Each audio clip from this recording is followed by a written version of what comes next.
सहनाववतु सहनौ पुनक्तु सह वीर्यं करवावहै तेजस्विनावधीतमस्तु मा विद्विषावहै।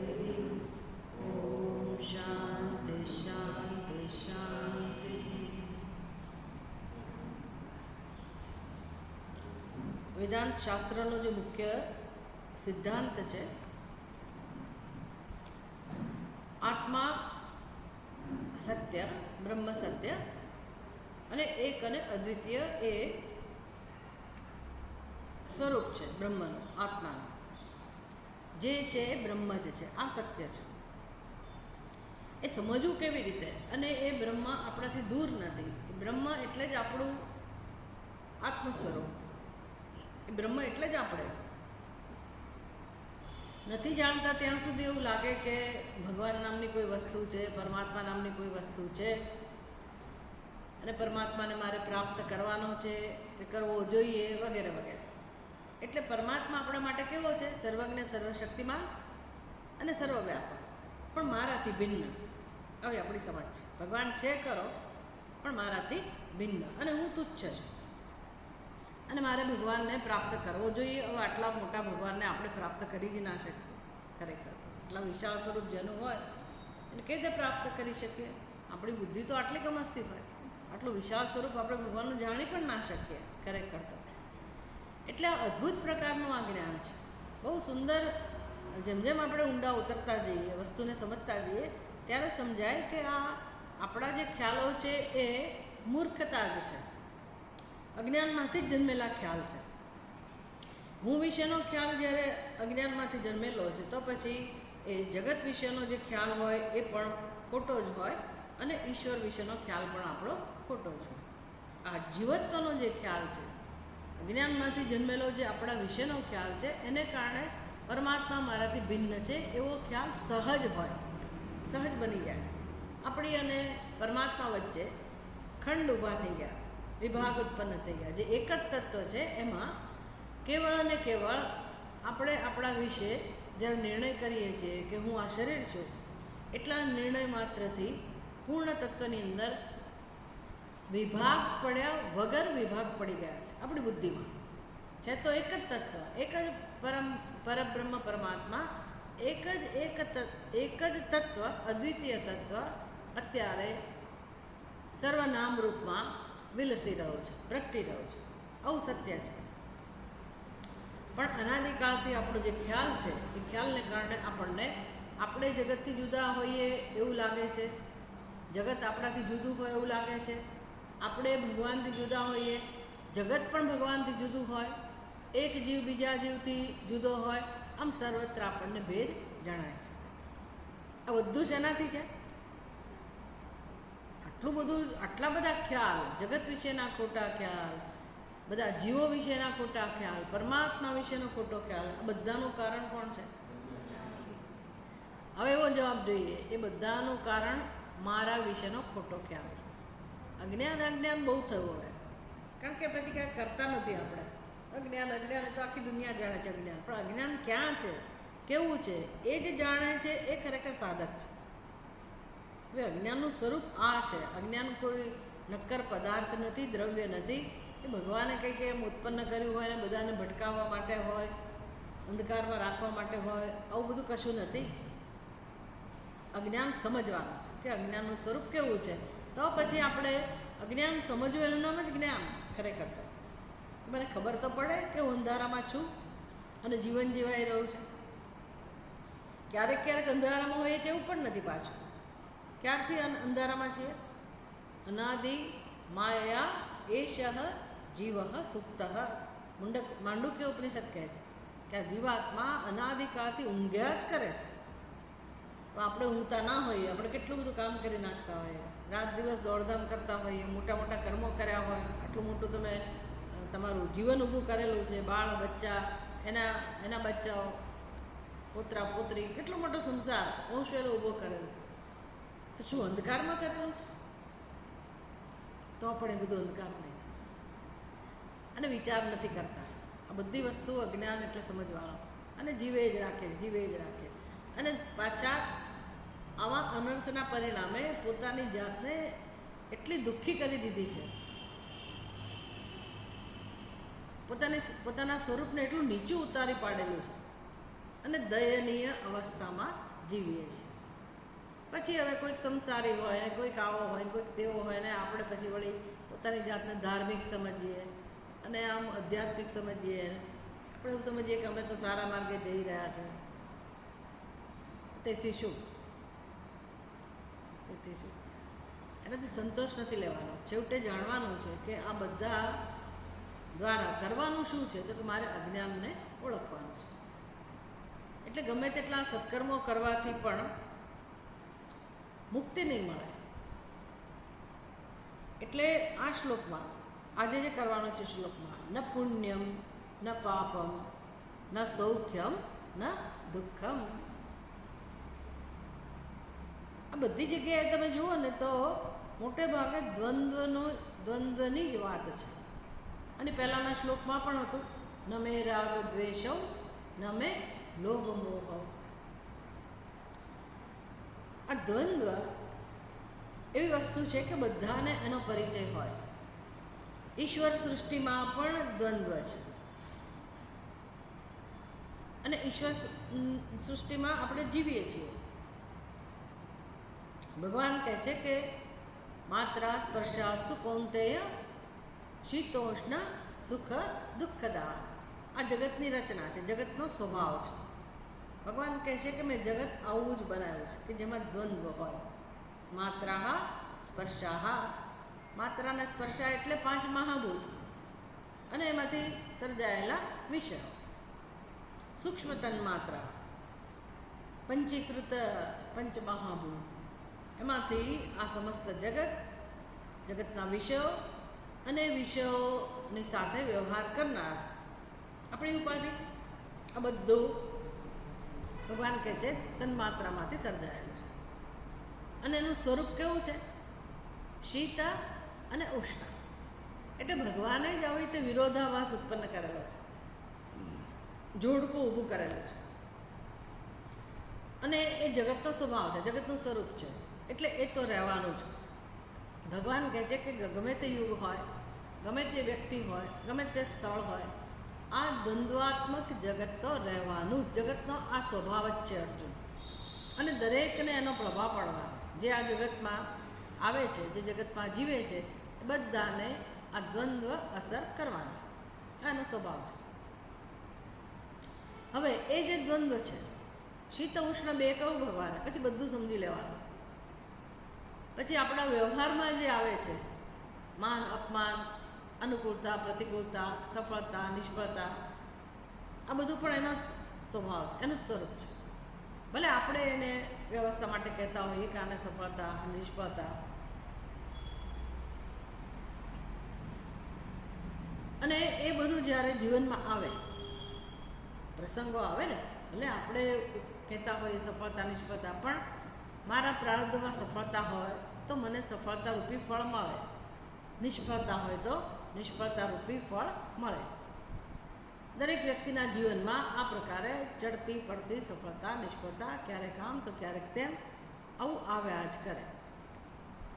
આને દ્વંદ્વાત્મક જગત કહેવાય. દ્વંદ્વ એટલે જોડકું, પણ બંને કેવા હોય?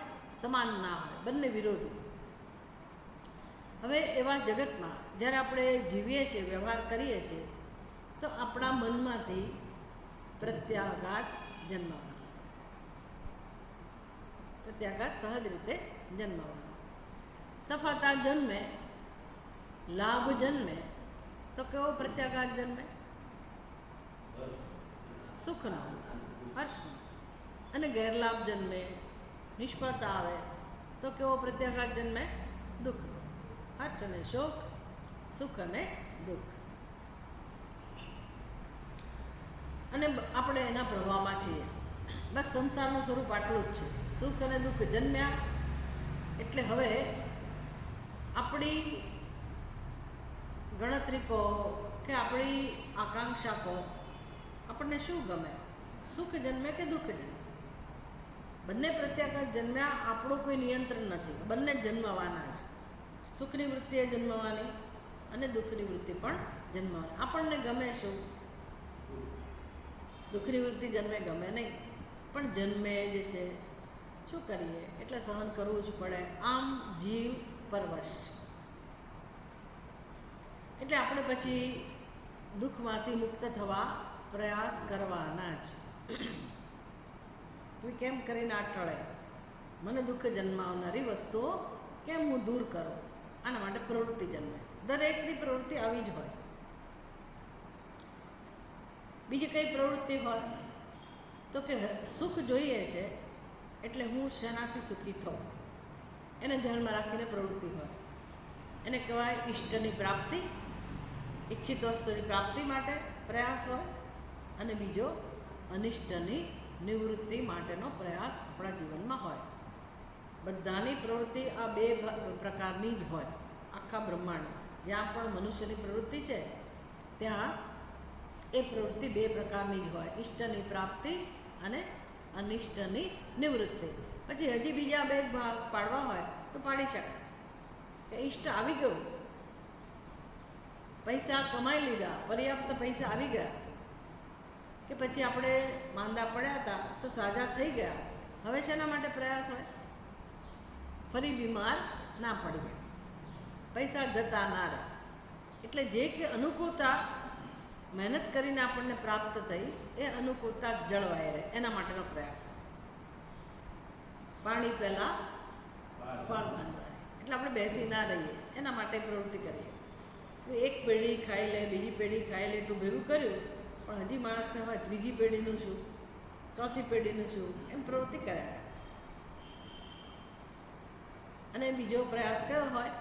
એકવાર જે દૂર કર્યું, માંડ આ બીમારી દૂર કરી, હવે પાછી આવે નહીં. અમુક મુશ્કેલી બીજી કોઈ પણ પ્રકારની હોય તે મુશ્કેલી આવે નહીં એના માટેની પ્રવૃત્તિ. એટલે અનિષ્ટની નિવૃત્તિ થઈ ગઈ, પછી અનિષ્ટ પાછું આવે જ નહીં એના માટેની પ્રવૃત્તિ. આમ આપણો સંસાર, આપણું જીવન પ્રવૃત્તિમય છે. એમાંથી કેટલીક પ્રવૃત્તિ એવી છે કે જે ધર્મને અનુરૂપ છે. ધર્મને અનુરૂપ એટલે શું? ભલે હું મારા સ્વાર્થને ધ્યાનમાં રાખીને કર્મ કરું, મારી ઈચ્છિત વસ્તુની પ્રાપ્તિ માટે કર્મ કરું કે અનિષ્ટની નિવૃત્તિ માટે કર્મ કરું, પણ સંવાદિતાને ધ્યાનમાં રાખીને, એટલે કે મારા કર્મથી બીજાને નુકસાન ના પહોંચે એવી સાવધાની સાથે જ્યારે હું કર્મ કરું અને શાસ્ત્રમાં કયું હોય એ પ્રકારે, શાસ્ત્રનું વિધાન હોય એને ધ્યાનમાં રાખીને હું કર્મ કરું તો એ મારી પ્રવૃત્તિ ધાર્મિક પ્રવૃત્તિ થઈ, ધર્મને અનુરૂપ કર્મ થયું. એવી જ રીતે આવેગો વધી જાય, ઈચ્છાની માત્રા વધી જાય તો ધર્મને બાજુએ પણ મૂકી દઉં અને ગમે તેમ કરીને મારી ઈચ્છા પૂરી કરું. લોકો આવું કરે છે, બીજાનું જે થવું એ થાય, હું મારું કરી લઉં. આવું કયો માણસ નહીં કરતો હોય? બહુ ઓછા લોકો આવું બધું નહીં કરતા હોય. બાકી તો ધંધામાં બધી જગ્યાએ બધા પોતાનો તો સ્વાર્થ જોઈને કરતા છે. પ્રસાદી અમારે ઉત્સવ ઉજવાય ને પછી પ્રસાદી લેવાનો સમય આવે ને કે ભાઈ ચાલો કાર્યક્રમ પૂરો થયો, બધા પ્રસાદ લઈ જાય, એટલે બધા નીતિ નિયમ બાજુએ જે બધા ધક્કા મૂકીથી કરે, નો ડિસિપ્લિન. એટલે એ બધું જતું રહે. હું પહેલાં લઈ લઉં, બીજાનું જે થવું હોય ત્યાં હું પહેલાં લઈ લઉં, આવી માનસિકતાવાળા છીએ આપણે. આપણે તો અત્યારે તો એ જાણીએ છીએ કે આપણા જીવનમાં પ્રવૃત્તિ ધર્મને અનુરૂપ હોય છે અથવા તો અધર્મને અનુરૂપ હોય છે. પછી આ જે કર્મ કરીએ છીએ એ જ્યારે શાસ્ત્રમાં કયા પ્રમાણે હોય, એટલે કે ધર્મરૂપી કર્મ હોય, સંવાદિતાને અનુરૂપ હોય તો એ કર્મનું ફળ ઉત્પન્ન થાય, એને આપણે પુણ્ય એવું કહીએ છીએ. અને પહેલું જે કર્મ કરી નાખ્યું સ્વાર્થ માટે અથવા તો શાસ્ત્રમાં કયાથી વિરુદ્ધ રીતે કર્યું, બીજાને તકલીફ પડે તો પણ હું કરું, એ કર્મ એટલે અધર્મ, એનું ફળ એટલે પાપ. હવે પુણ્ય જ્યારે મને ફળ મળે ત્યારે શાનો અનુભવ થાય? શું કરવું? અને પાપરૂપી ફળ સામે આવે ત્યારે દુઃખ. આવું છે, આ જીવન છે. બસ પાપ પુણ્ય, પાપ પુણ્ય. માણસ થયા એટલે આમાંથી પસાર થવાનું છે, સુખ દુઃખ ભોગવવાના છે. બહુ તો આપણે શું કરીએ, બહુ દુઃખ ભોગવ્યું એટલે માણસને થોડીક સમજ આવે કે ભાઈ હવે હું પાપ ન કરું અને પુણ્યકર્મ કરતો થાય, એટલી સાવધાની રાખે. પણ તો એ થોડાક પાપ તો થવાના છે. સાવ આપણે પાપમાંથી મુક્ત થઈએ એ તો શક્ય નથી. એનો અર્થ કે દુઃખી તો થવાનું રહેશે. પાછું આ જન્મમાં ભલે મેં પાપ ના કર્યા હોય, પણ સંચિત જન્મમાં, પૂર્વના જન્મમાં જે કર્યા હોય એ તો અહીંયા ભોગવવાના હોય. એનું શું કરવાનું? અત્યારે વર્તમાન જન્મમાં એ ભોગવવાના હોય કે પછી ફરી જન્મ લેવો પડે અને ભોગવવાનો હોય, એની આપણને કોઈ ખબર નથી. આ તો ક્રમ ચાલુ જ રહે છે. એટલે આપણે જન્મવું જ પડે, પાપ ભોગવવા અને પુણ્ય પણ ભોગવવા માટે જન્મવું પડે. આ સંસાર છે. હવે વિવેક કરતાં કરતાં આપણને શીખવાડે છે કે જુઓ, આત્માને અને પાપ પુણ્યને શું સંબંધ છે? આપણે પાપ પુણ્ય સાથે કેમ જોડાયા છીએ? જ્યારે આત્માને કોઈ સંબંધ નથી તો આપણે કેમ દુઃખી થઈએ છીએ? એ સમજવાનું. આપણે એટલે આત્મા સ્વરૂપ છીએ. આપણે કેમ ત્યાં સુધી પહોંચી ગયા? દુઃખનો ભોગ બન્યા, સુખનો ભોગ બન્યા અને પાપ પુણ્યમાં રુચિવાળા છીએ, સુખ દુઃખમાં રુચિવાળા છીએ, સુખમાં રુચિવાળા છીએ, પણ દુઃખ તો ભોગવવું જ પડે છે ને. આવી દશાને કેમ પ્રાપ્ત થયા છે? એટલે પાપ પુણ્ય, ન પુણ્યમ ન પાપમ ન સૌખ્યમ ન દુઃખમ. આમ પાપ અને સૌખ્ય, પુણ્ય અને દુઃખ બધું જોડાયેલું છે. આના દ્વારા ઘણું બધું સમજી લેવાનું. આપણા જીવનમાં જેટલા દ્વંદ્વ છે બધા જ. આત્માની સાથે સંગ કેવી રીતે થવાનો? જ્યારે હું કર્મ કરું છું ત્યારે આત્માને કર્તા તરીકે સમજું છું. પોતાની જાતને હું કર્તા તરીકે સમજું છું. એટલે જ્યારે જ્યારે કર્મ થાય છે ત્યારે અહમ કર્તા. કર્મ શું કામ કરીએ છીએ? કર્મ શું કામ કરીએ છીએ?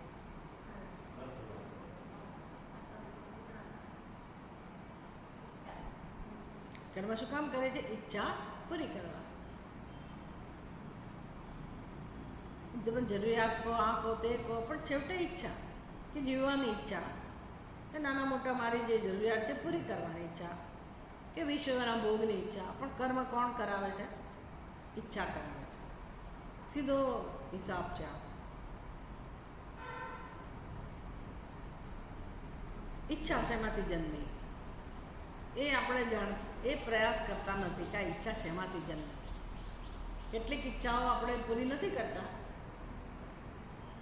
ઘણી બધી ઈચ્છાઓ આપણી પૂરી થતી એ નથી. મથીએ તો છીએ જ, મહેનત તો કરીએ જ છીએ, પણ કર્મની પાછળ ઈચ્છા હોય. એક તો ઈચ્છા હોય અને બીજું કર્તૃત્વ હોય. કર્તૃત્વ આ બધું ક્યાં છે? આપણી અંદર, જે અજ્ઞાનમાંથી ઉત્પન્ન થયેલું છે.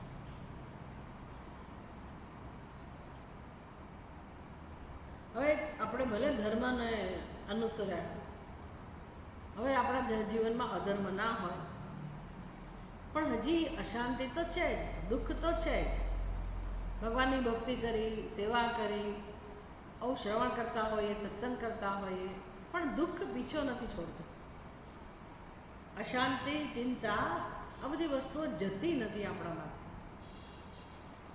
એટલે હવે જ્યારે એની સામે કેમ લડવું, એમાંથી કેમ છૂટવું, એનો ઉપાય શું, આ જાણવાની ઈચ્છા થાય તો પછી આ ઉપદેશ કામમાં આવે.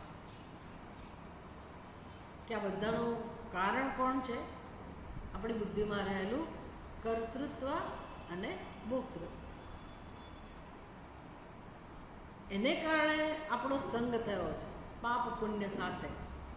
પાપ પુણ્ય સાથે સંગ થયો એટલે સુખ અને દુઃખ આપણે અનુભવવા જ પડે. હવે જ્યારે આપણે સુખી થઈએ છીએ, સુખનો અનુભવ છે, ત્યારે પણ આત્માને કશું સ્પર્શતો નથી. આત્માને સુખની શી જરૂર હોય? સમુદ્રમાં તમે ડોલ ભરીને પાણી નાખો અને શું ફેર પડે? એને જરૂર છે? સમુદ્રને બહારથી પાણી લાવવાની જરૂર નથી, કારણ કે જળ સ્વરૂપ જ છે. એમ આત્મા સુખ સ્વરૂપ જ છે, આત્મા આનંદ સ્વરૂપ જ છે. એટલે કોઈ પુણ્ય ભેગું કરીને હું સુખી થાઉં, એનાથી આત્મામાં સુખની વૃદ્ધિ થાય, આવું તો ક્યારેય થતું નથી, થવાનું નથી. આત્મા તો ત્યારે પણ અસંગ છે. અને એ જ રીતે જ્યારે દુઃખનો અનુભવ થાય, દુઃખના ભાગીદાર બનીએ અને આપણે બહુ ચિંતા કરીએ, બહુ રડારડો કરીએ, બિચારા ખરેખર જીવનમાં બહુ દુઃખ છે જગતમાં, ચારે બાજુ સબ દુખ્યા. કોઈ માણસ એવો નહીં કે જેને જેનો દુઃખ ના હોય, દુઃખ હોવાનું જ. પાછા ત્રણેય સ્તરે દુઃખ હોય: આધ્યાત્મિક, આધિભૌતિક અને આધિદેવ. માંડ વરસાદ ને બધું શાંત થયું, જ્યાં જ્યાં પેલા પાણી પૂર ને બધું આવતું હતું, માંડ એ બધું શાંત થાય, ત્યાં પછી બીમારી ફાટી નીકળે, આધિદૈવિક. પેલું અતિવૃષ્ટિ એ આધિદૈવિક, બીમારી કે આધિભૌતિક. પછી મને લાગે બીમારી, આધ્યાત્મિક. આધિ વ્યાધિ ઉપાધિ ચાલે આજ કરે, આખી જિંદગી ચાલે. એ બધા દુઃખ તો ખરા જ ખરા. આપણા અજ્ઞાનને કારણે જે સંસાર ઊભો કર્યો છે એ પાછા પાર વગરના દુઃખ. આ સ્વરૂપ છે જીવનનું. પણ આત્માને આમાંનું કશું સ્પર્શતું નથી, એ જ જાણવાનું છે. બહારનું સ્વરૂપ આવું છે, પણ આત્માને કશું સ્પર્શતું નથી. આપણે હાથે કરીને આ બેલ મુજે માર એમ કરીને આ બધાની સાથે જોડાયા છે. ભલે જોડાયા હો ત્યારે પણ આત્માને કોઈ રસ નથી, આત્મા કશાની સાથે જોડાઈ શકે એમ નથી. અને હવે જ્યારે ખરેખર મારે મુક્ત થવું જ છે, તો મારે મારા આત્મ સ્વરૂપને જેવું છે એવું જાણ્યા વગર છૂટકો જ નથી. એને પહેલાંનો રસ્તો ભગવાન શીખવાડે છે કે તમે સીધું એ ના જાણી શકો કે ચિદાનંદ રૂપ શિવો હમ શિવો. આત્મા તો અસંગ જ છે. ન મેં પુણ્ય પાપો, ન મેં ન સૌખ્યમ ન દુઃખમ. આવું સીધું આપણે જાણી ના શકીએ. અર્જુનને મોક્ષ જ જોઈએ છે, અર્જુનને શાંતિ જ જોઈએ છે. ભગવાન શું કહે છે? માત્રા સ્પર્શાસ્તુ કૌંતેય શીતોષ્ણ સુખ દુઃખદાહ આગમા પાયન અનિત્યાહ. આ પહેલું પગથિયું છે. આપણે એવું સમજી બેઠા છીએ કે ભાઈ સુખ દુઃખ તો જાત સાથે રે ઘડિયા, એવું કહીએ છે ને, એવું કંઈક છે ને, ઘટ સાથે ઘડિયા. પણ ઘટ એટલે શું? આપણું શરીર. એ ઘડિયા એટલે તો આવવાના છે. એટલે શું? સહન કરો. આપણે એને જ જ્ઞાન કહીએ છીએ કે તો કરવું જ પડે ને. જગતમાં કોને? રાજા રામચંદ્રજીને દુઃખ હતું, કૃષ્ણ ભગવાનને દુઃખ હતું, ભગવાન જેવા ભગવાનને દુઃખ હતું. એટલે આપણે તો કરવું જ પડે ને સહન. કેમ કેવી રીતે છૂટી શકાય? લાચાર છીએ એટલે આપણે સહન કરી લઈએ. આ બધું આપણને જરાક બળ આપે સહન કરવા માટે, પણ અંતિમ ઉપાય તો નથી જ ને. અંતિમ ઉપાય તો નથી ને. ચલો કોઈ મને એવું કહે કે ભાઈ આ જન્મમાં તમારે સહન કરવાનું છે, તો કરી લીધું. આ છેલ્લો જન્મ હોય તો વાંધો નથી, પણ એવું તો કંઈ છે નહીં. બાકી ફરી તો જન્મ હોય ને, એનું શું? એનો ઉપાય કરવાનો કે નહીં કરવાનો? એ ઉપાય બતાવે છે. અર્જુનને ભગવાને કહું કે અર્જુન, તારે કર્તવ્ય કર્મ કરવું હોય તો પછી આ દ્વંદ્વનો સામનો કરવાનું છોડી દે. અજ્ઞાની મનુષ્ય શું કરે છે? દ્વંદ્વની સાથે યુદ્ધ કર્યા કરે છે. અનુકૂળ આવે, અનુકૂળતા માટે હું દોડું પહેલાં, અને સંઘર્ષ કહેવાય. ખૂબ મથીએ, મહેનત કરીને બધું જોઈએ, ભેગું કરો, અને જે નથી ગમતું એ આવી ગયું હોય તો એને દૂર કરો, અને કહે સંઘર્ષ. ભગવાન કહે છે એ જગતનો સ્વભાવ છે, એ આવવાનું જ. તારો પુરુષાર્થ ક્યાં કરવાનો છે, અને આની સામે તારો ભાવ કેવો હોય, તારી સમજ કેવી હોય જગત સાથે, નહીં કે ઘટ સાથે રે ઘડિયા, એવું નહીં. તાન સ્થિતિક્ષસ, એ ઘટ સાથે ઘડિયા કહીને શું કહે છે? સહન કરો. તાન સ્થિતિક્ષસ, સહન કરીને બેસી નથી રહેવાનું. તાન સ્થિતિક્ષસ એટલે શું કામ સહન કરવાનું કહે છે? જેથી આપણી શક્તિઓ વેડફાઈ ના જાય. આ બધું સીધું કરવામાં, સરખું કરવામાં આપણે આખું જીવન કાઢી નાખીએ. ભગવાન કહે છે એ તો રહેવાના, તમે એનો સામનો ના કરો, સહન કરતા શીખો અને તમારી શક્તિ શેના માટે વાપરો? કર્તવ્ય કર્મમાં. સુખ દુઃખે સમય કૃત્વા લાભા લાભો જયા જયો. એટલે તમે સુખી દુઃખી કેમ થાઓ છો? કારણ કે તમે કર્મ દ્વારા જોડાઓ છો પાપ પુણ્ય સાથે, લાભ અને ગેરલાભ સાથે, સફળતા અને નિષ્ફળતા સાથે. એટલે અર્જુન તારે કર્તવ્ય કર્મ જે કરવાનું છે, અર્જુનનું કર્મ શું હતું? યુદ્ધ કરવું. તો યુદ્ધનું પરિણામ કાં તો સફળતા આવે કાં તો નિષ્ફળતા આવે. એટલે ભગવાન કહે છે કે જો બેમાંથી એક આવશે, કાં તો સફળ ને કાં તો નિષ્ફળ. તું એમ નક્કી કરે કે સફળ થવા માટે જ યુદ્ધ કરું, તો એ વસ્તુ છોડી દે. નિષ્ફળતા પણ આવી શકે. નિષ્ફળતા માટે યુદ્ધ નથી કરવાનું, પણ ફળ તારા હાથમાં નથી, કોઈના હાથમાં નથી. એટલે જીવનમાં કાં તો સફળતા આવે કાં તો નિષ્ફળતા આવે, પણ એના માટે કર્મ નથી કરવાનું. કર્મ કઈ દ્રષ્ટિથી કરવાનું છે? કર્તવ્યની ભાવના. મારા ભાગે છે, મારું કર્તવ્ય છે અને મારે સમત્વ ભાવથી કર્મ કરવાનું છે. ફળની સાથે મારે કંઈ સંબંધ રાખવાનો નથી. કેમ નથી રાખવાનો? તો કે આત્માને જ સંબંધ નથી. પછી સમજાશે. એટલે પહેલાં ટ્રેનિંગ, જીવનમાં ટ્રેનિંગ આપે છે ભગવાન, કે હું કેવી રીતે મારા મનને તૈયાર કરું, મારી બુદ્ધિને તૈયાર કરું, મારી સમજને તૈયાર કરું. એમ કરતાં કરતાં એટલે ભગવાને એ વખતે સમજાવ્યું કે જુઓ, કર્મનું ફળ બે પ્રકારનું હોય, સફળતા અને નિષ્ફળતા. સફળતા બહાર છે, કર્મની સફળતા. નિષ્ફળતા પણ ક્યાં છે? બહાર છે. પણ આપણે એને કોને નિષ્ફળતા કહીએ છીએ? ઘણી બધી જગ્યાએ સફળતા નિષ્ફળતા હોય, પણ મારી સફળતા ક્યારે કહેવાય? મારા કર્મનું ફળ હોય ત્યારે. એટલે મારી જાતને જોડું છું, આત્માને જોડું છું. મારા કર્મની સફળતા અને મારા કર્મની નિષ્ફળતા. સફળતાથી શું મળે? તો કે લાભ.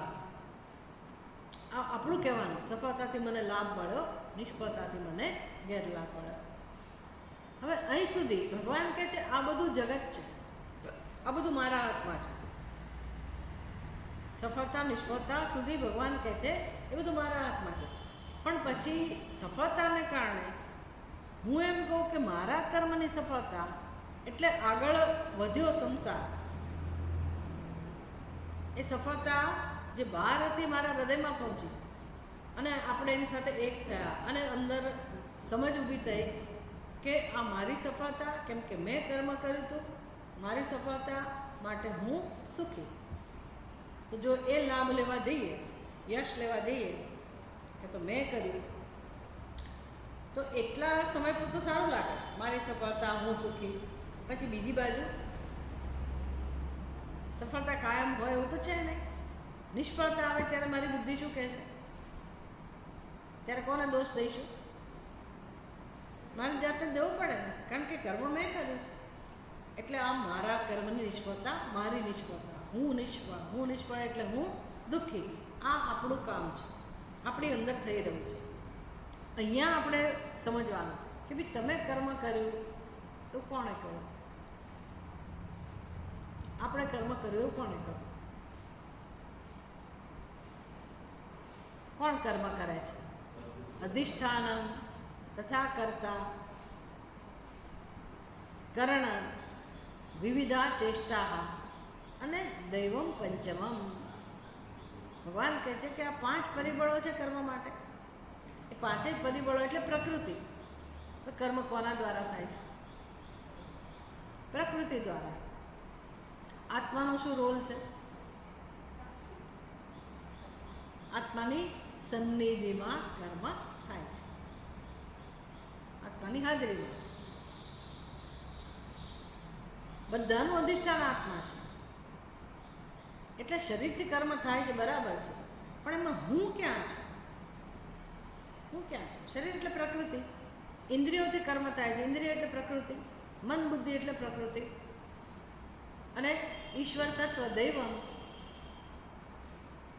એટલે પણ ઈશ્વર. આ બધા ભેગા થઈને કર્મ કરે છે. અને હું તો છું જ ને, આત્મરૂપે હું તો છું જ. તો કર્મ તો આત્માને સ્પર્શતું પણ નથી. તો કેવી રીતે સ્પર્શે છે આપણને આ કર્મ? જ્યારે આત્માને નથી સ્પર્શતો, મને કેવી રીતે સ્પર્શતો હશે? કયા માધ્યમથી આપણે એ સુધી પહોંચીએ છીએ? કર્મ જેના દ્વારા થાય છે એ શરીરમાં અહમભાવ છે અને બુદ્ધિમાં ખ્યાલ છે અહમ કર્તા. અહમ કર્તા એ ખ્યાલ એટલે આત્મા ઉપર કર્તૃત્વનો અધ્યારોપ. અહમ કર્તા. હવે આપણો પ્રશ્ન હતો કે હું કર્મ કરું છું શું કામ? ઈચ્છાની પૂર્તિ માટે. ઈચ્છાની પૂર્તિ એટલે ગમે તે ઈચ્છાની પૂર્તિ હોય, પણ ઈચ્છા પૂર્તિ દ્વારા શું જોઈએ છે? સુખ. મારે સુખ ભોગવવું છે, સુખી થવું છે. આ સુખ મેળવવાની ઈચ્છા કેમ જન્મી? અંદર દુઃખ છે, અધૂરપ છે, ઉણપ છે, એટલે સુખી થવાની ઈચ્છા જન્મે ને. સુખી થવાની ઈચ્છા ક્યારે જન્મે? હું દુઃખી છું એવો નિશ્ચય હોય તો જ, દુઃખનો અનુભવ હોય તો જ. દુઃખી છે એવો નિશ્ચય શેનાથી થયો? આવું વિચારતા નથી, પણ વેદાંત શાસ્ત્ર એટલે આ જ વિચારવાનું છે. હું દુઃખી છું એ નિર્ણય તમે શેના પરથી કરે? કોઈ કીધું છે તમને કે તમે દુઃખી છો? ભગવાને કીધું છે કે જીવ દુઃખી છે? મને કોણે કીધું કે હું દુઃખી છું? અનુભવ છે. શું કહેશો? દુઃખનો અનુભવ છે તો જ કહીએ ને હું દુઃખી છું. અનુભવ ક્યાં થાય છે? કોણ કહે છે કે હું દુઃખી છું? કોણ કહે છે? બહારથી કોઈ નથી કહેતું. પેલો ઉપદેશ આપતા હોય ને, દ્રષ્ટાંત આપે કે ભાઈ ગુરુ છે, સતત શિષ્યને કહી રહ્યા છે. પેલો બિચારો શિષ્ય બહુ દુઃખી છે અને ગુરુજી કહે છે તું જરાય દુઃખી નથી, તું પૂર્ણ સ્વરૂપ છે, તું આનંદ સ્વરૂપ છે. નાના સ્વામીજી હું તો દુઃખી જ છું. તમે ગમે તેટલું કહો હું તો દુઃખી જ છું. અડધો કલાક સુધી બંને વચ્ચે ચાલ્યું. પહેલાં કે તું જરાય દુઃખી નથી ભાઈ, કે ના હું દુઃખી જ છું. ભાઈ તમે મારી વાત સ્વીકારો કે હું દુઃખી છું. કેમ સમજતા નથી? કેમ સાંભળતા નથી? કેમ મારું દુઃખ તમે સમજતા નથી? સારું, ગુરુજી કહે છે કે તું શેના ઉપરથી કહે છે કે હું દુઃખી છું? શું પ્રમાણ છે તારી પાસે? પેલો કહે છે મારું મન કહે છે કે હું દુઃખી છું. કોણ કહે છે? મન. મારું મન કહે છે કે હું દુઃખી છું. મારું મન એટલે સમજ પડે છે ને? મારું મન એવું કહીએ એટલે હું જુદી અને મન જુદું. ગઈકાલે આપણે ચર્ચા કરી હતી કે મનમાં તો વૃત્તિઓ જન્મવાની જ. મનમાં વૃત્તિઓ જન્મવાની એનું કામ છે.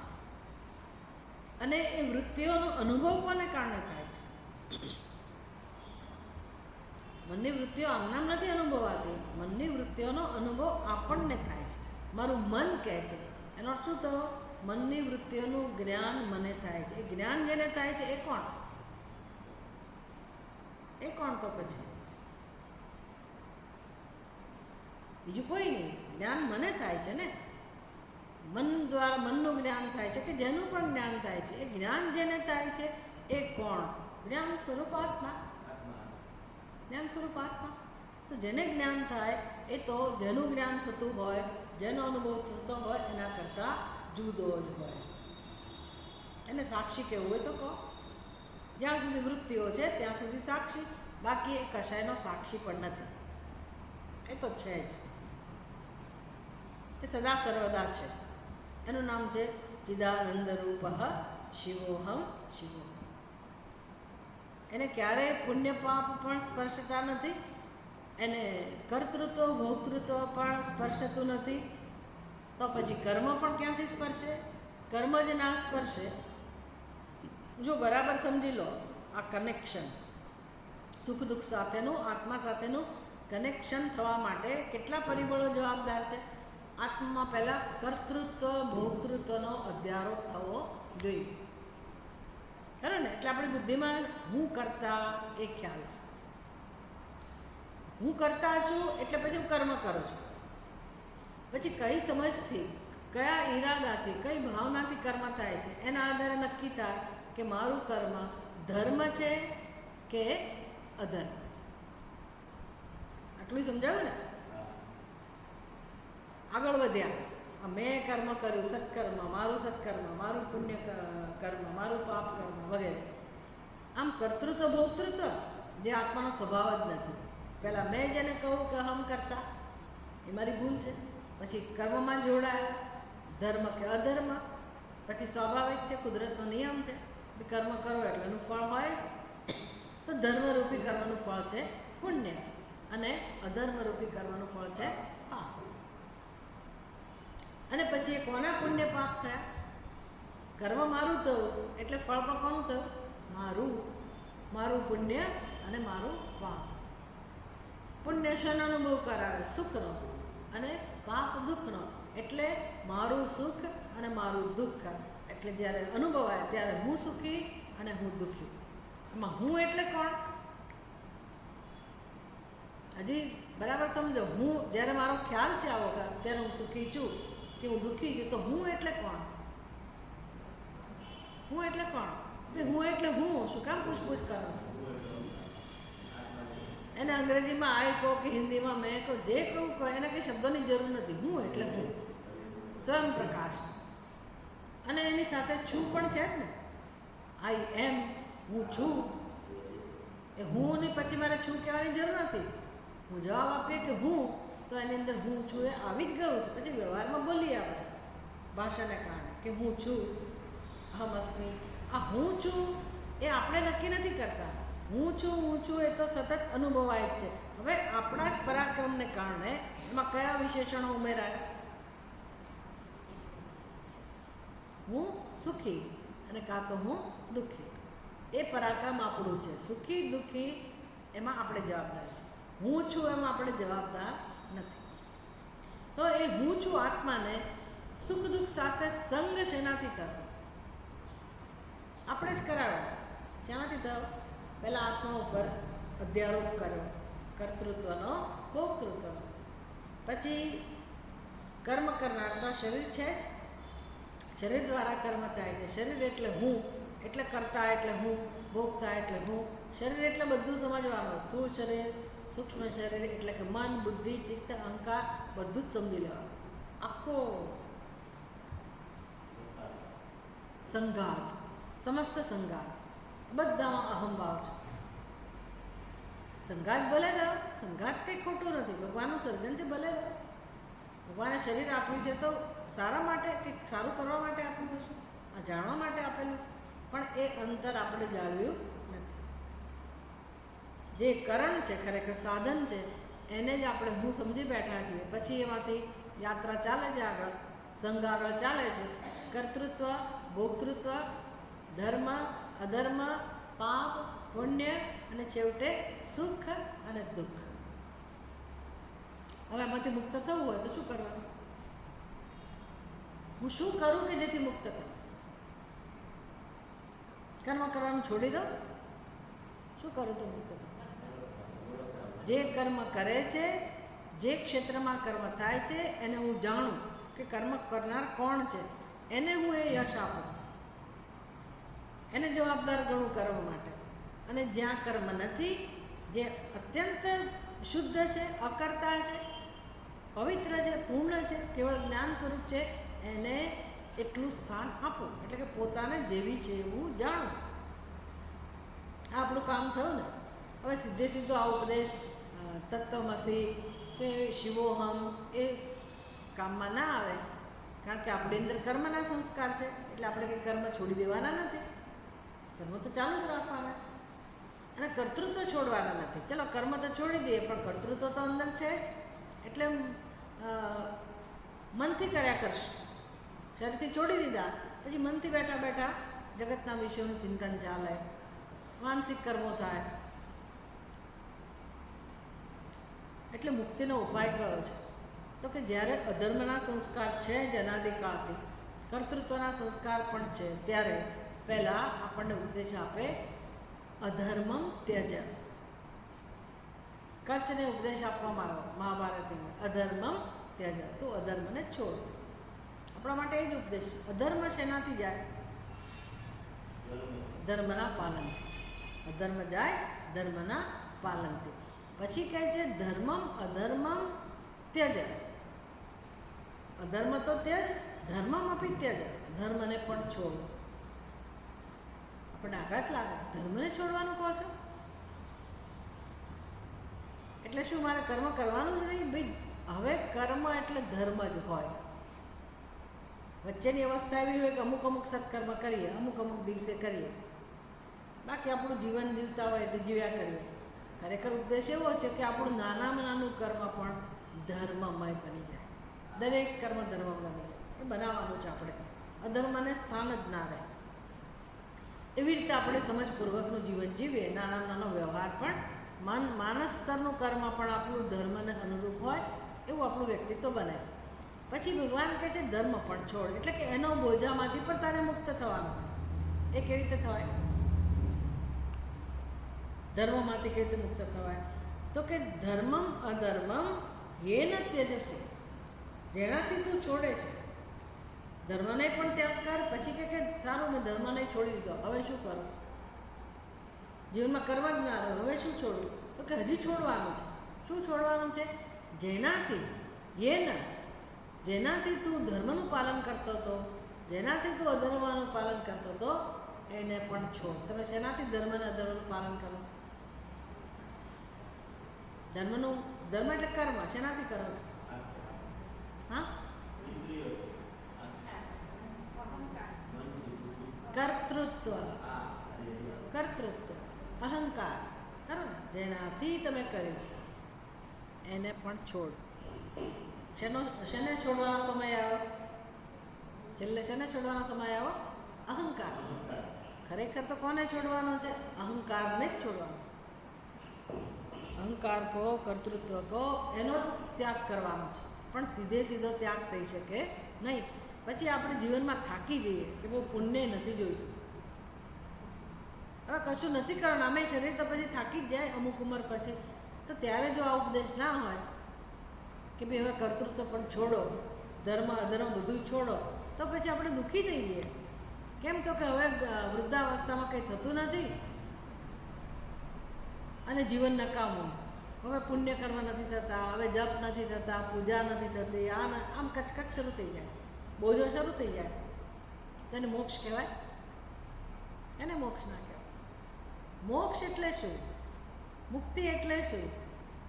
જ્યાં સંપૂર્ણ આનંદ હોય, કોઈ પ્રકારનો બોજો ના હોય, પરમ શાંતિ હોય, અંદર કોઈ ખેદ ના હોય.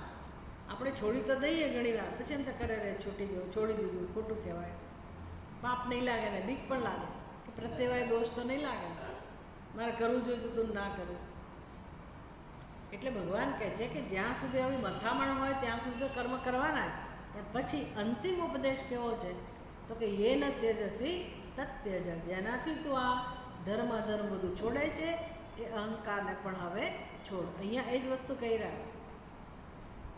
ન મે પુણ્ય પાપમ ન મે સૌખ્યમ ન દુઃખમ, એટલે કે પુણ્ય ને પાપ પણ મારામાં નથી, આત્મામાં નથી. એ જાણવું એટલે શું? હવે આપણે કોઈ પુણ્ય કરવાની જરૂર પણ નથી ને પાપ કરવાની પણ જરૂર નથી. કેમ નથી?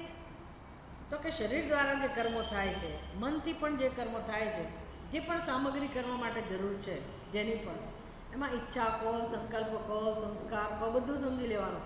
આ બધું જ્યારે જ્ઞાનને કારણે, ભક્તિને કારણે આ બધું જ્યારે પવિત્ર બની ગયું છે, ત્યારે હવે ત્યાં જે કર્મ થાય છે સત્કર્મ જ છે, પુણ્ય કર્મ જ છે. અને હું માનતી હતી કે આ મારું સત્કર્મ છે, હું સત્કર્મ કરું છું, કે હું પુણ્ય કર્મ કરું છું. પણ થાય છે કોના દ્વારા? પ્રકૃતિ દ્વારા. આત્મા ક્યારેય પાપ કરવા માટે પણ ભાગીદાર નહોતો અને પુણ્ય કર્મ માટે પણ ભાગીદાર નથી. આ સમજ મેળવવાની, નહીં કે કર્મ કરવાનું છોડી દેવાનું. શ્વાસ લેવાનું છોડી દેવા છે. જ્ઞાનેન્દ્રિયોથી જે વ્યવહાર થતો થોડો છોડી દેવાનો. મિનિમમ જે શરીરની જરૂરિયાત માટે હોય એ કર્મ તો થવાનું જ છે, પણ એ કર્મ પણ હું કરતી નથી. પહેલાંય ક્યારેય કર્યું નથી આત્માએ. કોઈનું કર્મ આત્મા નથી કરતો, ક્યારેય નથી થયું, આત્મા કર્મ કરતો જ નથી, એ હવે જાણવાનો સમય આવી ગયો. તો જ શાંતિ થાય, તો જ મુક્તિ કહેવાય. અને એમાં કરવાનું કશું નથી, કર્મ છોડવા નહીં છોડવાની વાત જ નથી. પણ કર્તૃત્વ છોડવા માટે મારી પાસે જે સામર્થ્ય આવવું જોઈએ, એ સામર્થ્ય અધર્મને પહેલાં છોડવાથી, પછી ધર્મ કર્મ કરતાં કરતાં જ્યારે આપણા વ્યક્તિત્વમાં સંપૂર્ણ પરિવર્તન આવે, આપણું માનસ શુદ્ધ થાય, આપણે ચિંતન કરી શકીએ અને કર્મ ફળમાં હવે કોઈ રસ ના હોય અને સમજાય કે આત્માને સુખ મેળવવાની જરૂર જ નથી, ઈચ્છાઓને કોઈ સ્થાન જ ના હોય, ઈચ્છાઓ આપોઆપ જતી રહે, બધી પૂર્ણતાની અનુભૂતિ થાય અને માત્ર સમજાય કે આત્મા ક્યારેય કર્મ કરતો જ નહોતો, તો હવે મારે છોડવાનો પણ ક્યાં પ્રશ્ન છે. આ સમજવું એનું નામ જ ત્યાગ. આત્મા કરતા છે એ સમજવું એનું નામ જ ત્યાગ. એટલે આત્માને આવો છે એવો જાણો. પછી ન મંત્રમ ન તીર્થમ ન વેદા ન યજ્ઞ. આ બધું આપણું જીવન છે, સાધક માટે જીવન છે. મંત્ર આપણા ખાસ કરીને ગુજરાતીઓ મંત્રના બહુ શોખીન હોય. જપ કરતા હોઈએ, આપણે આપણા ઈષ્ટદેવનો પાઠ કરતા હોઈએ, જપ કરતા હોઈએ, આપણે દીક્ષા લીધી હોય તો એનું મહત્વ હોય આપણને. અને જે જપ કરતા હોય એના માટે તો આ બહુ મોટો આધાર છે. અને મંત્ર, જપ એટલે મંત્રનો જપ હોય. અને મંત્ર કોને કહેવાય? તો જે આપણને ધીરે ધીરે દુઃખમાંથી તારી જાય, પાપમાંથી જેને કારણે તરી જવાય, એનું નામ મંત્ર. વેદની ઋચાઓ એને મંત્ર કહેવાય. અને એના ઉચ્ચારણથી આપણને અનેક ગણનું પુણ્ય પ્રાપ્ત થાય, દેવતાઓનો અનુગ્રહ પ્રાપ્ત થાય, અંતઃકરણ શુદ્ધ થાય. એટલે કાં તો ઓમ નમઃ શિવાય એવો મંત્ર હોય, અથવા તો આપણે ગણપતિ મહારાજ એનું સ્તોત્ર બોલતા હોઈએ. કયું સ્તોત્ર છે? સંકટ વિનાશન સ્તોત્ર બોલતા હોઈએ કે ગણપતિ અથર્વશીર્ષનો પાઠ કરતા હોઈએ, એને પણ મંત્ર કહેવાય. જ્યારે પારાયણ કરીએ ને ત્યારે બે એનું પારાયણ કરીએ છીએ. આ બધી વસ્તુઓ આપણા જીવનમાં અત્યંત ઉપયોગી છે. એક આ મંત્રની વાત કરી. પછી યાત્રાના સ્થળો, તીર્થ સ્થળો, જેને આપણે તીર્થ કહીએ, જ્યાં જઈને મનુષ્ય પવિત્રતા પ્રાપ્ત કરતો હોય છે. ગમે તે જગ્યાને તીર્થ સ્થાન ના કહીએ. તીર્થ કોને કહેવાય? જ્યાં આપણે પવિત્રતાનો અનુભવ કરીએ. એ જગ્યા એવી હોય કે અનેક યુગોથી, ઘણા લાંબા સમયથી ત્યાં મનુષ્યો જતા હોય, શ્રદ્ધાથી જતા હોય. ત્યાં દેવનો પણ અનુગ્રહ હોય અને બધાએ પોતાની ભાવના સમર્પિત કરી હોય, એને કારણે એનો પ્રભાવ વધ્યો હોય. તીર્થ એટલે જ્યાં સ્નાન કરો એ પણ તીર્થ કહેવાય. અથવા જેમ કે દ્વારિકાધીશ, એ બધા પણ તીર્થ કહેવાય, ભગવાનના મંદિરો. તો ત્યાં જઈને કેમ આપણને પવિત્રતાનો અનુભવ થાય, શાંતિનો અનુભવ થાય? આવું કેમ થાય છે? તો ત્યાં સિદ્ધ થયેલા દેવતાઓ છે. એ સિદ્ધ થવું એટલે શું? ભગવાન તો સર્વત્ર છે, કેમ અમુક જ જગ્યાએ આ અનુભવ થાય છે? અને આપણને ફળે મળે છે, લોકો માનતા હોય છે, તો આપણને એવું ફળ મળે. આ બધું કેમ છે? તો કે ત્યાં જેટલી માત્રામાં, જેટલા સમયથી લોકો ગયા હોય અને પોતાની શ્રદ્ધા ત્યાં વ્યક્ત કરી હોય, પૂજા કરી હોય, બધું ભગવાનને ઓફર કરી હોય, નમસ્કાર કર્યા હોય, તો આ બધું કરનાર કોણ છે? ચેતન સ્વરૂપ આપણે, ખરું ને? એટલે આપણી બધી ચેતના શક્તિ, આપણી બધી આ ભાવના શક્તિ ત્યાં જમા થઈ હોય છે. જેને તમે ઓરા કહો કે પછી આજની ભાષામાં જે કહેતા હોય, પણ એ બધી ભાવનાઓ ત્યાં જમા થયેલી છે. એટલે હવે બીજી કોઈ વ્યક્તિ પગે લાગવા જાય, પહેલી વાર ગઈ હોય તો પણ આખી સમષ્ટિની ભાવના જે છે, જે નમસ્કાર ત્યાં જમા થયેલા છે, એ બધી ભાવનાનું ફળ, એનો અનુભવ આ આપણને પણ થાય છે. આપણે ગયા, આપણે શ્રદ્ધાથી પગે લાગ્યા, તો આપણી ભાવના પણ ત્યાં સમર્પિત થઈ ને. એવું લાંબા સમયથી ચાલતું હોય તો એવી જગ્યા સિદ્ધ થઈ ગઈ કહેવાય, વાઇબ્રેશન. અને કોઈ જગ્યાએ હિંસાના કૃત્યો થતા હોય સતત, તો એના વાઇબ્રેશન જુદા. તો આપણે જાણીએ છીએ ને, આવી રીતે તીર્થ કે આવા ધામ એની વાત કરે, મંત્રો, તીર્થો. અને તીર્થયાત્રા માટે પણ છે ને, જ્ઞાન પ્રાપ્તિ માટે પણ તીર્થયાત્રા, તીર્થસ્થાન ઉપયોગી થતા હોય. પછી પવિત્ર ગ્રંથો, વેદા. તો વેદનું તો પૂછવું જ છે. કર્મકાંડ વિભાગ છે એ આપણું જીવન સમજાવે, માણસને તૈયાર કરે. અને એનું પ્રતિપાદિત વિષય તો ઈશ્વર છે વેદનો. એટલે કર્મ દ્વારા પણ ઈશ્વરની ઉપાસના શીખવાડે. ઉપાસના દ્વારા પણ કોનું ધ્યાન છે? ઈશ્વરનું. એટલે ઈશ્વરને જ ધ્યાનમાં રાખીને વેદ વાત કરે છે આપણી સાથે, અને આપણો વિકાસ કરે છે. ધીરે ધીરે ધીરે આપણા વ્યક્તિત્વનો વિકાસ થાય. ત્યાં સુધી કે વેદનો અંતિમ ભાગ એટલે વેદાંત, ઉપનિષદ, એનો વિષય પણ કોણ છે? ઈશ્વર જ છે, આત્મા જ છે. એટલે અંતિમ કલ્યાણ ક્યારે થાય? તો કે જે ઈશ્વરની સેવા કરી હોય, જે ઈશ્વરની ઉપાસના કરી હોય, એ ઈશ્વરને અને મને, ઈશ્વર અને મારી વચ્ચે જે અંતર છે એને હવે દૂર કરવાનો સમય આવી ગયો. એટલે પોતાના સ્વરૂપને ઈશ્વર તત્વમાં ભેળવી દેવું. સમર્પણ, અંતિમ સમર્પણ, શરણાગતિ. સર્વધર્માન પરિત્યજ્ય મામેકમ શરણમ વ્રજ, અહં ત્વા સર્વ પાપેભ્યઃ મોક્ષયિષ્યામિ મા શુચઃ. આ મોક્ષનું સ્વરૂપ છે. બધા પ્રકારના દુઃખમાંથી, બંધનમાંથી આપણે મુક્ત થઈ જઈએ. શેનાથી? આત્મજ્ઞાનથી. કેવા આત્મજ્ઞાનથી? ચિદાનંદ રૂપ શિવોહમ શિવોહમ. આ વેદનું કામ છે. ન પુણ્યમ ન પાપમ ન સૌખ્યમ ન દુઃખમ ન મંત્રો ન તીર્થમ ન વેદા ન યજ્ઞા. હવે યજ્ઞ પણ ક્યાંથી પ્રાપ્ત થાય છે? વેદમાંથી જ.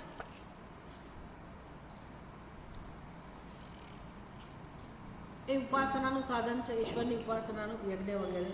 આપણા એક યુગની અંદર તો યજ્ઞ જ હતા મનુષ્યના જીવનમાં. સત્વયુગની અંદર ધ્યાન સાધન હોય ઈશ્વરની પ્રાપ્તિનું. પછી ત્રેતાયુગની અંદર યજ્ઞ હોય. એની પછીના યુગમાં પૂજા પાઠ હોય. શું કહો? હા, દ્વાપરમાં પૂજા પાઠ. અને કળિયુગમાં નામસ્મરણ. સરળમાં સરળ ઉપાય. આ બધું આપણને વેદમાંથી જ પ્રાપ્ત થાય છે. હવે આટલું બધું મહત્વ છે તીર્થનું, મંત્રનું, તીર્થનું, વેદનું અને યજ્ઞનું. પણ આમાંની એક પણ વસ્તુ આત્મા નથી. છેલ્લે શું કરવાનું છે? આ બધું પણ છેવટે તમને મુંડક ઉપનિષદ ખબર હશે. મુંડક ઉપનિષદની અંદર શિષ્ય ગુરુજીને પૂછે છે કે ગુરુજી મને સમજાવો, કિમનું ભગવો વિજ્ઞાતે સર્વમિદમ વિજ્ઞાતમ ભવતી ઇતિ. કે ભગવાન એવું કયું તત્વ છે કે જે જાણવાથી બધું જ જણાય જાય? આવું કોઈ તત્વ છે? ગુરુજી શું ઉપદેશ આપે છે ખબર છે? સીધો તત્વનો ઉપદેશ નથી કરતા. શું કહે છે? દ્વે વિદ્યે વેદિતવ્ય, પરાચ અપરાચ. બે વિદ્યા જાણવી જોઈએ, પરાવિદ્યા અને અપરાવિદ્યા. પહેલાં કઈ વિદ્યા જાણવાની? અપરાવિદ્યા. અપરાવિદ્યા એટલે શું? તો કે જેમાં સમગ્ર અનાત્મા, સમગ્ર સંસારનો સમાવેશ થઈ જાય, એ પણ જાણવું જોઈએ. અનાત્માને પણ અનાત્મા રૂપે જાણવો જોઈએ. આપણી ભૂલ ક્યાં થાય છે? અનાત્માને અનાત્મા રૂપે નથી જાણતા અને આત્માને આત્મા રૂપે પણ નથી જાણતા. આપણી ભૂલ આ છે. આ આપણે માત્ર આત્માને નથી જાણવાનું, આપણે અનાત્માને પણ જાણવાનું છે. કારણ કે અનાત્માને આપણે ખોટી રીતે જાણીએ છીએ, આત્મરૂપે જાણીએ છીએ. અનાત્મામાં દ્રષ્ટાનો અંશ માત્ર નથી. દ્રષ્ટા એટલે શું? જે જાણે છે. જેને તમે જાણો છો એ બધું શું કહેવાય? આત્મા કે અનાત્મા? અનાત્મા. અનાત્માને યથાર્થ રીતે જાણવો જોઈએ. તો કંઈ નહીં, મેં આ ગ્રંથ જાણી લીધો. આ ગ્રંથ, આ પુસ્તક, આ સ્તોત્ર એટલે સમજી લો કે પ્રતીક છે. શેનું? સમગ્ર વેદનું. વેદની અંદર મંત્રો પણ આવી જાય, યજ્ઞ પણ આવી જાય, બધું જ આવી ગયું, બધી વસ્તુ આવી ગઈ. એટલે મેં એને જાણી લીધું, મેં એનું જ્ઞાન પ્રાપ્ત કર્યું. તો જેને હું જાણું છું એ આત્મા તો ના જ કહેવાય. એને શું કહેવાય? એ ગમે તેટલી મહાન વસ્તુ મેં જાણી, વેદ મહાન છે, મંત્રો મહાન છે, પણ એમાંનું કશું આત્મા નથી. હું એને જાણનાર છું. એટલે એ પણ શેમાં જાય? અનાત્મા, અપરા વિદ્યામાં. ત્યાં ગુરુજી કહે છે કે હે શૌનક, આ વેદના શબ્દો, બધા જ વેદ, એના ઉપનિષદો, એના મહાવાક્ય, આ બધું જ શું છે? આત્મા કે અનાત્મા? પરાવિદ્યા કે અપરાવિદ્યા? અપરાવિદ્યા. કેટલો આઘાત લાગે! આપણે તેની પૂજા કરતા હોઈએ, આરાધના કરતા હોઈએ, ઉપાસના કરતા, બધું ગુરુજી શું કહે છે? બધું અપરાવિદ્યા છે. સમસ્ત શબ્દ રાશિ, કારણ કે આ પુસ્તક એટલે શબ્દ, રાશિ એટલે સમૂહ. આ સમસ્ત શબ્દ રાશિ એ અપરાવિદ્યા છે. તો પછી પરાવિદ્યા કોને કહેવી? પરાવિદ્યા માટે રહું છું. કોને પરાવિદ્યા કહેવી? તો કે જેનાથી યયા બ્રહ્મ અધિગમ્યતે, યયા અક્ષરમ અધિગમ્યતે, એને પરાવિદ્યા કહેવાય. જેનાથી આત્માને જાણી શકાય. એટલે આ બધા ગ્રંથોના અધ્યયનથી, ઉપદેશથી, શ્રવણ મનનથી, ચિંતનથી, નિરિધ્યાસનથી જ્યારે આપણી બુદ્ધિમાં પેલી વૃત્તિ જન્મે. કઈ વૃત્તિ? ન પુણ્યમ ન પાપમ ન સૌખ્યમ ન દુઃખમ ન મંત્રો ન તીર્થમ ન વેદા ન યજ્ઞ અહમ ભોજનમ નૈવ ભોજ્યમ ન ભોગતા. આવી વૃત્તિ જન્મે કે આ બધું હું નથી, સમસ્ત સંસારની બાદબાકી થઈ જાય, તો પછી હું કોણ છું? હવે સમજાય? હું કોણ છું? જેમાં કોઈ નામ નથી એ હું છું. જેનો કોઈ રૂપ નથી એ હું છું. જેમાં કોઈ ગુણ નથી, જેમાં કોઈ વિશેષતા નથી. નામ, રૂપ, ગુણ, વિશેષતા કશું જ નથી. એટલે શું બચ્યું? શું બચ્યું? અસ્તિત્વ બચ્યું કેવળ. જો તમને એના માટે પ્રેમ હોય તો મોક્ષ મળે. ત્યાં સુધીની આપણી તૈયારી હોવી જોઈએ કે મારી પાસે કશું જ નહીં હોય, મારા સ્વરૂપમાં કંઈ જ નહીં હોય. એટલે ચલો ભાઈ, આપણને ધનની હવે ચિંતા નથી, ઘરની ચિંતા, બધું છોડી દીધું, પણ પ્રતિષ્ઠા તો વાલી લાગે ને. મારું માન તો જાળવવું જોઈએ ને. મારું જ્ઞાન, મારા સંસ્કાર, આ મારું મારું એ બધામાંથી આપણે ઉપર ઉઠવું પડે. અહમ જ્ઞાની એ પણ હવે આત્મામાં રહેતું. એટલે શું? આત્મા આવો જ છે. મારે નક્કી નથી કરવાનું કે મારે આવી રીતે આ માર્ગે જઈને આ પ્રકારે જાણવાનું. આત્મા આવો જ છે. એટલે શું કરીએ? આત્મા જ્યારે આવો જ છે, એમાં કશું છે જ નહીં, નિર્વિશેષ જ છે, તો મારે કોઈ ખ્યાલને પકડી રાખવાનો હવે જરૂર રહેતી નથી. એને કહેવાય ચિદાનંદ રૂપ શિવો.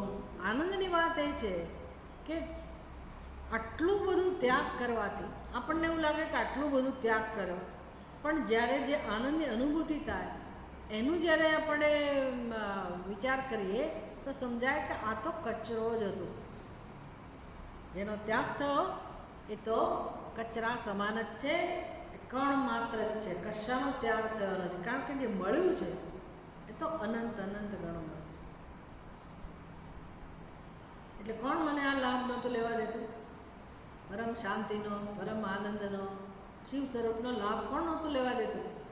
આત્મા ઉપર જે ખોટા ખ્યાલ મેં પોતે જ રોપેલા હતા એ ખ્યાલ છોડવા કોણે પડે? કોણ છોડવા પડે? આત્મા કશું કરે?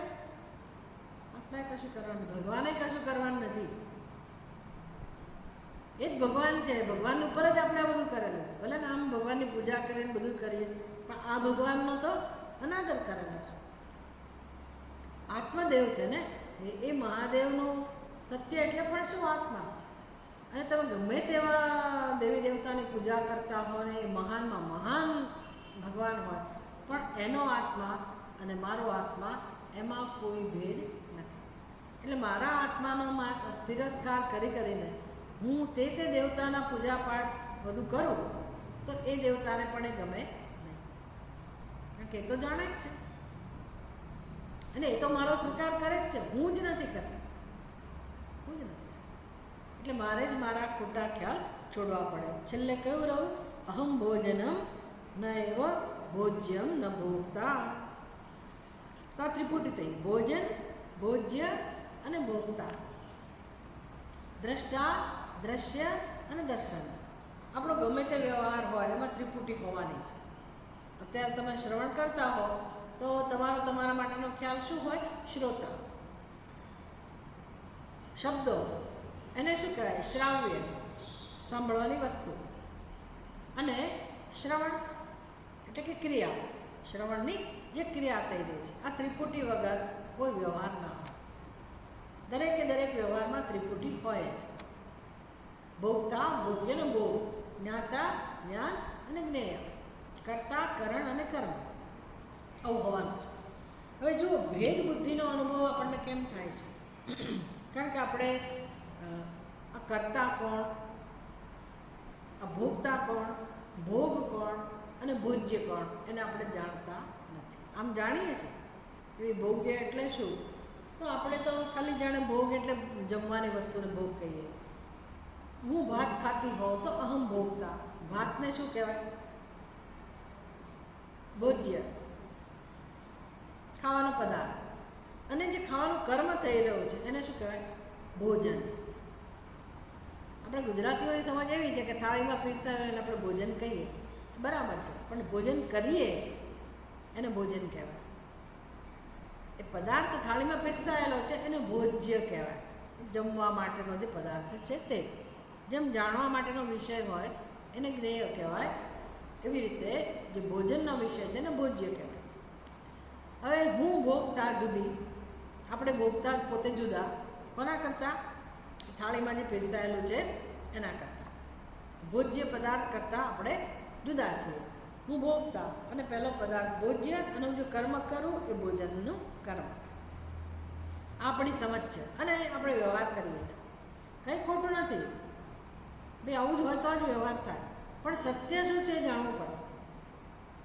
સત્ય શું છે જાણવું પડે કે ભાઈ જે ભોગતા છે, જેને હું ભોગતા કહું છું, એ ભોગતાનું પદ કેવી રીતે એને મળ્યું? મને ભોગતાનું પદ કેવી રીતે મળ્યું? દરેક વ્યક્તિ પોતાને ભોગતા કહે છે. એ કેવી રીતે ભોગતા બને છે? તો કે તમે શેનાથી ભોજન કરો છો? આ શરીરથી, હાથ વગેરેથી. અને તમે પોતાની જાતને ભોગતા કહો છો. શરીર ના હોય તો તમે પોતાની જાતને ભોગતા કહી શકો નહીં. એટલે ભોગતા કહેવા માટે તમારે શરીરને હું એવું કહેવું પડે, પછી ભોગતા બને. કોણ શરીરને હું કહે છે? શરીર શરીરને હું કહે છે કે આત્મા શરીરને હું કહે છે? જો શરીર શરીરને ભોગતા કહેતું હોય ને તો શું હાલત થાય ખબર છે? જેનું મૃત્યુ થયું હોય ને એની સાથે આપણે જે વ્યવહાર કરીએ છીએ, કચકચાડીને બાંધીએ, તો શરીર બૂમાબૂમ ના કરે કે મને ના બાંધો? કેમ નથી એ બોલતું? શરીર કેમ નહીં બોલતું? શરીર જડ છે. એવું નથી કે મરી ગયા પછી જડ છે. અત્યારે શરીર તો જડ જ છે. શરીર એવું નથી કહેતું કે હું ઊંચું છું, કે હું નીચું છું, કે હું કાળું છું, કે જાડું છું, કે પાતળું છું. કોણ એવું કહે છે? શરીરને ધારણ કરનાર વ્યક્તિ એવું કહે છે કે હું જાડો પાતળો છું. હવે ખરેખર જાડું પાતળાપણું એ વ્યક્તિમાં નથી. જાડાપણું પાતળાપણું ક્યાં છે? શરીરમાં છે. પણ એ વ્યક્તિ કેમ કહેતો હશે? વ્યક્તિ એટલે આત્મા. આત્મા કેમ કહેતો હશે કે હું જાડો પાતળો? આત્મા નથી કહેતો, પણ એ આત્મા પોતાને શરીર કહે છે. એટલે ચૈતન્ય સ્વરૂપ, જ્ઞાન સ્વરૂપ આત્મા, એને કારણે શરીરને અહંભાવ, શરીરમાં અહંભાવ છે અને પછી વ્યવહાર થઈ રહ્યો છે. એટલે ભોગતા માટે કોણ જવાબદાર છે? આત્મા કે શરીર? આમ તો બંને, પણ છતાંય એનું અધિષ્ઠાન કોણ છે? જેના વગર ભોગતા હોય જ નહીં, એ કોણ? આત્મા. જ્ઞાન સ્વરૂપ આત્મા વગર ભોગતા હોઈ શકે નહીં. હવે આ ભોજ્ય છે એવું કોણ કહે છે? આ થાળીમાં પડેલું અન્ન એ ભોજનને યોગ્ય છે, ભોજ્ય પદાર્થ છે એવું કોણ કહે છે? એ અન્ન પોતે એવું કહે છે? એ કોણ કહે છે? ભોગતા જ કહે છે ને. જે ભોગતા બન્યો પહેલાં, પછી એને ભોજ્ય કહે છે. અને ભોજનની પ્રક્રિયા શરૂ થઈ, સંપર્ક થયો ભોજ્ય અને ભોગતામાં, એના માટે કોણ જવાબદાર છે? અન્ન આપોઆપ મારા મોઢામાં આવીને પડે છે, એના માટે હું જવાબદાર. બધા માટે જવાબદાર કોણ છે? સમગ્ર ત્રિપુટીમાંથી તમે આત્મા લઈ લો તો કોણ ભોગતા, કોણ ભોજ્ય? અને ભોજનમપી કિમ? ભોગતા, ભોગ્ય અને ભોજન, આવો વ્યવહાર શક્ય નથી. એટલે કે ત્રણ ભિન્ન નથી, ત્રણેયનું અધિષ્ઠાન કોણ છે? આત્મા જ છે. હવે આત્માને શું કહેશો? ભોગતા કહેશો? સ્વરૂપથી આત્માને ભોગતા કહેશો? એ તો ભોગતા નથી. ભોજ્ય છે, ભોજન પણ નથી, ભોજ્ય પણ નથી અને ભોજન પણ આત્મા નથી. બહુ સરસ વસ્તુ છે. ભોગતા આત્મા વગર ના હોઈ શકે. સમજાયું? ભોગતા આત્મા વગર ના હોઈ શકે. ભોજ્ય આત્મા વગર હોઈ શકે? એ પણ ના હોઈ શકે. ભોજન આત્મા વગર હોઈ શકે? એ પણ ના હોઈ શકે. એ બધું આત્મા વગર હોઈ ના શકે, પણ આત્મા આ બધા વગર હોય કે ના હોય? ભોજ્ય, ભોગતા, ભોજન વગર આત્મા હોય કે ના હોય? આત્માને કોઈ સંબંધ છે ભોગતા સાથે, ભોજ્ય સાથે, ભોજન સાથે? કશા સાથે સંબંધ નથી. અને આત્મા એટલે કોણ? હું. હું. એને કોઈ સંબંધ નથી. જવાબદાર એ છે વ્યવહાર માટે, પણ એને કોઈ સંબંધ નથી, કશું એને સ્પર્શતું નથી. એટલે જ્યારે આપણે ભોજન કરી રહ્યા છીએ ત્યારે પણ આત્મા ભોગતા નથી અને કોઈ ભોજ્ય પદાર્થ પણ નથી ને ભોજન પણ નથી. એટલે તો દુર્વાસા મુનિ અને કૃષ્ણ ભગવાન ગોપીઓને મદદ કરી શક્યા. ગોપીઓ કહે છે કે અમારે સામે પાર જવું છે. ઋષિ પાંચમનો તહેવાર છે. શું છે? ઋષિને જમાડવાનો છે. દુર્વાસા ઋષિને જમાડવાનો. અને યમુનામાં એટલું બધું પૂર આવેલું છે. કૃષ્ણ ભગવાન પાસે જાય ને એનો ઉપાય તો એની પાસે ગોપીઓ તો બિચારી એના શરણે જ છે. ભગવાને શું ઉપાય કહો? તમને કથા ખબર છે? ભગવાને શું કહ્યું? બાલ બ્રહ્મચારી. વિચાર કરો. બાલ બ્રહ્મચારી હો તો યમુનાજી ગોપીઓ તો બિચારી બુદ્ધું ભોળી. પ્રશ્ન તો ઘણો થયો હશે કે આ ક્યાંથી બાલ બ્રહ્મચારી? પણ તો ભગવાન છે ને, ભગવાનમાં શ્રદ્ધા છે એટલે ભગવાને કહ્યું એટલે કઈ અને રસ્તો કરી આપું. યમુનામાં આવ્યા, પહોંચી ગઈ દુર્વાસા મુનિ પાસે અને બધું ભોજન કરાયું. હવે પાછા કેમ આવું? હવે કૃષ્ણ ભગવાન તો છે નહીં, કોની પાસે જવું? દુર્વાસા પાસે. તો કે તમે આવ્યા હતા કેવી રીતે? આવ્યા કેવી રીતે? તો કે કૃષ્ણ ભગવાને અમને આવું કહ્યું કે હું બાલ બ્રહ્મચારી હોઉં તો મને યમુનાજી રસ્તો કરી આપો. અને યમુનાજી રસ્તો કરી આપો. દુર્વાસા મુનિને જવાબ સમજાઈ ગયો. આપણને તમને ના સમજાય, એને સમજાઈ ગયો. દુર્વાસા મુનિ પણ ઓછા તો નહોતા. એમણે કહ્યું કે તમે યમુના મારીને કહો કે દુર્વાસા મુનિએ એક કણ પણ અન્ન ગ્રહણ ના કર્યું હોય તો મને રસ્તો કરી આપો. આ કેમ સમજી શકે ગોપીઓ? આટલું બધું ખવડાયું એટલે કે અન્ન એટલું ગ્રહણ ના કર્યું હોય. આ કેવી રીતે સત્ય હોય? સત્ય કેવી રીતે હોય? નજર સમક્ષ આ બધું બન્યું છે. અમે જમાડ્યા છે મુનિને અને બધું ખાઈ ગયા છે પાછા. તોય કહે છે કે ભાઈ ના પાડી દીધું બરાબર છે કે મારા જ અપવાસ છે, હું તો પાણી નથી લેવા, એવું તો કંઈ કર્યું નથી, બધું ઝાપટી ગયા અને પાછા કહે છે કે મેં કણ પણ ના ખાધું. અને ત્યાં સુધી કે એમના મારણીએ રસ્તો કરી પણ નથી. આપણે જઈને કહીએ તો કશું ના થાય. પણ જ્ઞાનમાં નિષ્ઠ એટલે કે આ સત્ય છે એ સમજાવવા માટે. શું સત્ય છે? આત્માને કશું ભોગતા પણ સ્પર્શતું નથી. આત્માને કોઈ ભોગ સ્પર્શતા નથી. આત્માને ભોજ્ય પણ સ્પર્શતું નથી. ભોગતા ભોગ્ય ભોજ્ય જ નહીં, દુનિયાનો એક પણ વ્યવહાર, એક પણ પ્રવૃત્તિ, એક પણ કર્મ, આમાંનું કશું જ આત્માને સ્પર્શતું નથી. નહીં કે દુર્વાસા મુનિના આત્માને, કૃષ્ણ ભગવાનના આત્માને, મારો ને તમારો આત્મા એ જ છે. પડી? મારો ને તમારો નથી. એ તો આપણે મારો મારો કહીએ છીએ. મારો છે ને તમારો છે ને, હું તમે નહીં હોય તો આત્મા તો હોવાનો જ ને. આત્મા જે છે તે છે, એને ક્યારેય કશું સ્પર્શતું નથી. અને એ કોણ છે? ચિદાનંદ રૂપ શિવોહમ શિવ, એનું નામ જ શિવ. એ જ જ્ઞાન સ્વરૂપ છે, આનંદ સ્વરૂપ, સુખ સ્વરૂપ છે, અસ્તિત્વ સ્વરૂપ છે. એટલે એને જાણવાથી શું નામ આવે? શું નામ? પૂર્ણતા જ મળે, એટલે કે મોક્ષ મળે, હંમેશ માટેની મુક્તિ મળે. ઓમ પૂર્ણમદ પૂર્ણમિદં પૂર્ણાત પૂર્ણમુદચ્યતે પૂર્ણસ્ય પૂર્ણ